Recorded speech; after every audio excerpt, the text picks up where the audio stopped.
Hello everyone, Nubasaurus here, and I know I said I wouldn't be doing any more vlog posts on SkittleBits. I said I'd primarily be working on the user manual, which I've been doing, but I did realize that since the last vlog entry, I never actually showed you guys SkittleBits actually doing anything.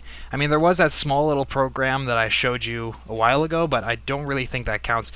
So I figured that, now that the snapshots are a little bit more frame-friendly and I can actually run redstone contraptions without my computer totally dying on me, I figured I'd show you guys SkittleBits actually doing something.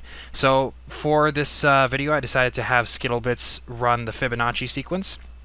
And that's what you're viewing right now. You're actually viewing the footage that I recorded over an hour and 15 minutes, sped up over 20 times and reduced down to about 4 minutes, so you guys can see the full process without having to sit through a very, very long and boring video.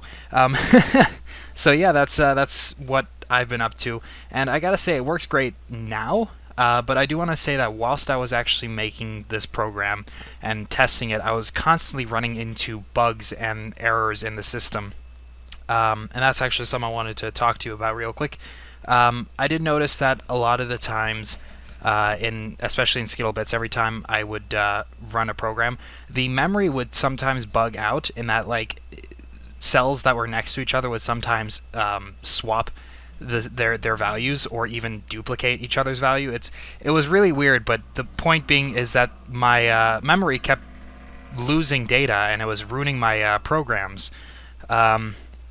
And so I actually just decided to be done with redstone-based RAM entirely, and I swapped it with command block RAM, the command block RAM that I made a while ago. I just decided to take that system and integrate it with the SkittleBits system, so that's now a permanent fixture, and I gotta say it works great. It's extremely stable, extremely reliable, and I think I'm going to be using that in all my computers from here on out. Maybe not so much in the challenge that was initiated by eDragon, because he did specifically say it should be all redstone, but other than that, I think I'm going to be using the command block RAM more frequently, just because it's a much more stable form of storing memory. That said, like I said, I've also been working on the user manual and trying to get SkittleBits ready for release. Progress has been made on that. It's I've basically got the user manual split into two parts. The first part is all about the CPU itself. The second part is actually about the system that I've built here. And like I said, that's coming along quite nicely. I'm nearly done with the first part, so there's a lot of writing involved in this, but it's mainly just drawing schematics. And really, there's no particular reason for me to do this. I could just give you guys an overview of how the system works and how to use the system, but I'm really kind of doing this for my own personal benefit, just because I'm trying to properly store and document everything.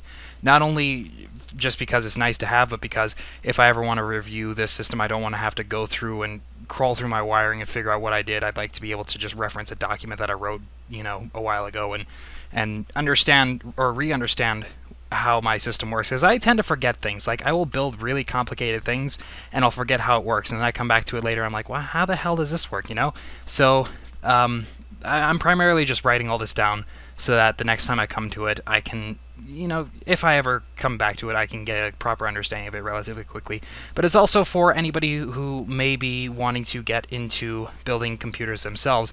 They could take a look at SkittleBits, and there's its user manual, and it has all the schematics and all the documents and everything, and they can go, oh, that's how it works. Just kind of speed along the process of learning how redstone computers work and how to build one your own. Anyway, I've only got about 4 minutes and 20 seconds, and I've already used up 4 minutes and 7, 8, 9 seconds, so I gotta make this quick. So that's all I wanted to say. Thank you guys so much for watching. I hope you enjoyed this, and I realize this was a short video, but I'm running out of time here. So thank you again. I'll see you guys in the next video. Bye!